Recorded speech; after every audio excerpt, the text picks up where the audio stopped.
माँ का मायका। दिव्या की शादी राघव के साथ हुई थी। दिव्या और राघव एक दूसरे के साथ बहुत खुशी खुशी रहा करते थे। दिव्या एक मध्यम वर्गीय परिवार की लड़की थी, लेकिन दिव्या की सास अनीता जी का मायका काफी पैसे वाला था और अनीता जी अपने पैसे वाले मायके की वजह से काफी घमंड भी किया करती थी। एक दिन सुबह के वक्त, मम्मी जी मैं सोच रही थी अपने मायके जाकर आ जाती हूँ, बहुत दिन हो गया है ना। हाँ मम्मी, पूरा 1 साल हो गया है दिव्या को अपने घर गए। कुछ दिन रहेगी तो उसका मन बदल जाएगा। हाँ हाँ, क्यों नहीं बेटा, आराम से अपने मायके जाकर आओ। अरे भाई, लड़कियों को अपने मायके जाना भी चाहिए, वो भी तो तुम्हारा घर है, जरूर जाओ बेटा। ठीक है दिव्या, मैं 2 दिन बाद की टिकट करवा लेता हूँ, तुम्हें छोड़कर आ जाऊंगा। अरे तुम्हें जाने की क्या जरूरत है बेटा, बहू खुद भी तो जा सकती है ना, ट्रेन में बैठकर ही तो जाना है। लेकिन मम्मी अच्छा थोड़ी ना लगेगा, इतने दिनों बाद दिव्या अपने घर जाएगी, वो भी अकेले। अरे ठीक है ना बेटा, तुम क्यों अपनी छुट्टी खराब कर रहे हो बिना बात के। इन छुट्टियों को कभी इमरजेंसी के लिए बचा कर रखो, काम आएंगी। और बहू का क्या है, 2 दिन मायके जाकर वापस आ जाएगी। कोई बात नहीं राघव, मम्मी जी ठीक कह रही हैं, बेकार में ही मुझे लाने छोड़ने में आपकी छुट्टियां खराब हो जाएंगी। वैसे बहू, तुम्हारा भाई भी तो तुम्हें लेने आ सकता है। शादी के बाद तो बेटियों को लेने अक्सर उनके भाई ही आते हैं। तुम्हारी मम्मी ने नहीं बताया तुम्हें? कोई बात नहीं मम्मी जी, अभी आप ही ने तो कहा ना कि मैं अकेले जा सकती हूँ, तो मैं अकेले चली जाऊंगी। अरे बहू, कहीं ऐसा तो नहीं ना कि किराए के पैसों की वजह से तुम्हारा भाई तुम्हें लेने नहीं आ रहा। तुम्हारे मायके वाले सोच रहे होंगे कि बिना बात का खर्चा जो हो जाएगा उनका। मम्मी, आप दिव्या से ऐसे क्यों कह रही हैं? अरे तो इसमें गलत क्या कह रही हूँ भाई, पैसों की चिंता सबको होती है। नहीं नहीं मम्मी, ऐसी कोई बात नहीं है। मेरे घर वाले मेरे किराए के पैसे तो कम से कम खर्च कर ही सकते हैं। 2 दिन के बाद दिव्या अकेले ही अपने मायके चली जाती है। उसके मायके जाने के बाद, राघव बेटा, तुम्हारी शादी ना हमने गलत घर में कर दी। अब क्या हुआ माँ, दिव्या से कोई शिकायत है क्या आपको? आपने मुझे उसके घर भी नहीं जाने दिया। अरे क्या करेगा वहां जाकर, जब भी जाता है ढंग के तोहफे तक नहीं देते वो लोग। वो तो ये भी नहीं जानते कि दामाद की खातिरदारी कैसे करनी चाहिए। मम्मी, आजकल के जमाने में कौन इन सब बातों के बारे में सोचता है? कभी तेरे पापा से पूछना, आज भी मेरे साथ जब मायके जाते हैं ना तेरी नानी के घर, तो पूछ कितनी खातिरदारी होती है उनकी वहां पर। और तोहफे तो इतने देती है तेरी नानी कि घर ही भर जाता है मेरा तो। लेकिन मम्मी, वो आपके मायके की परंपरा है ना, सब जगह ऐसा हो ये जरूरी तो नहीं। और हम दिव्या के घर वालों से ऐसी उम्मीद कैसे रख सकते हैं? अच्छा नहीं लगता मम्मी। ओफो, आजकल के लड़के ना शादी होते ही अपने पत्नी की साइड लेना शुरू कर देते हैं। अब देखना, आएगी तुम्हारी पत्नी खाली हाथ अपने मायके से। कुछ दिनों के बाद दिव्या अपने मायके से लौट कर आती है और वो अपनी मम्मी के दिए हुए गिफ्ट अपनी सास अनीता जी को दिखाती है। मम्मी जी ये देखिए, मेरी मम्मी ने मुझे साड़ी दी है, राघव के लिए शर्ट और आपके लिए भी एक साड़ी भेजी है।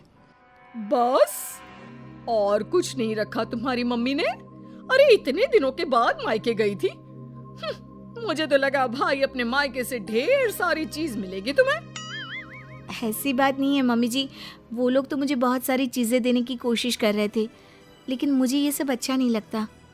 हाँ मम्मी, मैंने ही दिव्या से मना किया था, बिना बात के किसी से चीज लेना अच्छी बात नहीं है।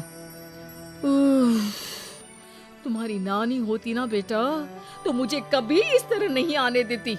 मेरे मायके की तो बात पूछो ही मत, जब भी जाती हूँ इतने सारे गिफ्ट मिलते हैं, क्या बताऊं। बस मुझे तो कभी कुछ खरीदने की नौबत ही नहीं आई।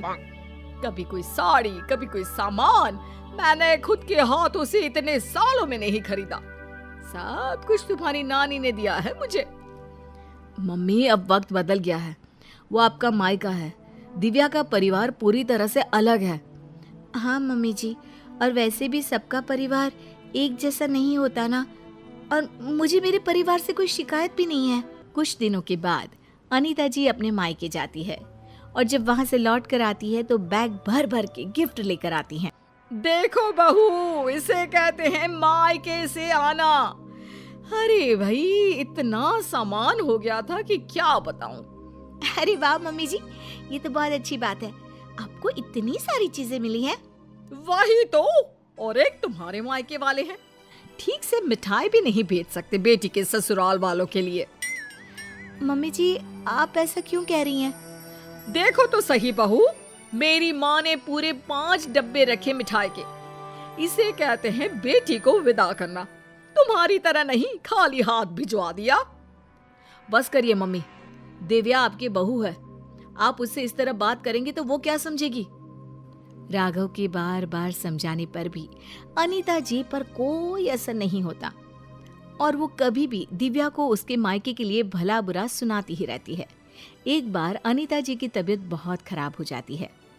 मम्मी जी देखिए, आपको बिस्तर से उठने की कोई जरूरत नहीं है, आप आराम कीजिए, आपको जो भी चाहिएगा मैं लाकर दे दूंगी। हाँ हाँ ठीक है, देखो तुमसे जो हो रहा है वो कर दो। बाकी मैंने अपने भाई को फोन कर दिया है, मेरे भाई और भाभी आ जाएंगे मेरे मायके से मेरा ख्याल रखने के लिए।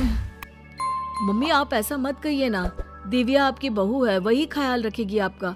मामा और मामी कितने दिन आपका ख्याल रख लेंगे। ऐसा कुछ नहीं है, मैंने कहा ना, मेरे मायके वालों को बड़ा प्यार है मुझसे। एक फोन करूंगी और दौड़े चले आएंगे। पूरा 1 सप्ताह बीत जाता है, लेकिन अनीता जी के मायके से कोई नहीं आता और दिव्या दिन रात अनीता जी की सेवा करके उनकी तबीयत ठीक कर लेती है। तबीयत ठीक होने के बाद, दिव्या बहू, जरा यहाँ तो आना मेरे पास। क्या हुआ मम्मी जी, आप ठीक है ना? आपको किसी चीज की जरूरत तो नहीं है? बहू मुझे माफ कर दो, मैं हमेशा अपने मायके का घमंड करके तुम्हें उल्टा सीधा सुनाती रही, लेकिन फिर भी तुमने मेरी इतनी सेवा की। मम्मी मैं आपसे कहता था ना, अगर आप अपनी बहू से प्यार से पेश आएंगे तो वो आपका बहुत ख्याल रखेगी और वही जिंदगी भर आपके काम आने वाली हैं। लेकिन मैंने तो अपनी बहू को हमेशा ताने मारे और फिर भी उसने मेरा इतना ख्याल रखा। मुझे माफ कर दोगी ना दिव्या? अरे मम्मी जी ऐसा मत कहिए, आप हमेशा मेरे मायके वालों को भला बुरा कहती रहती थी, लेकिन एक बात बताऊं, सबके घर वाले ना अलग अलग होते हैं, सबका अपना अपना नेचर होता है, लेकिन इसका मतलब ये नहीं कि मेरे मायके वाले मुझे प्यार नहीं करते, और इसका मतलब ये भी नहीं कि आप मुझे प्यार नहीं करती, है ना सच?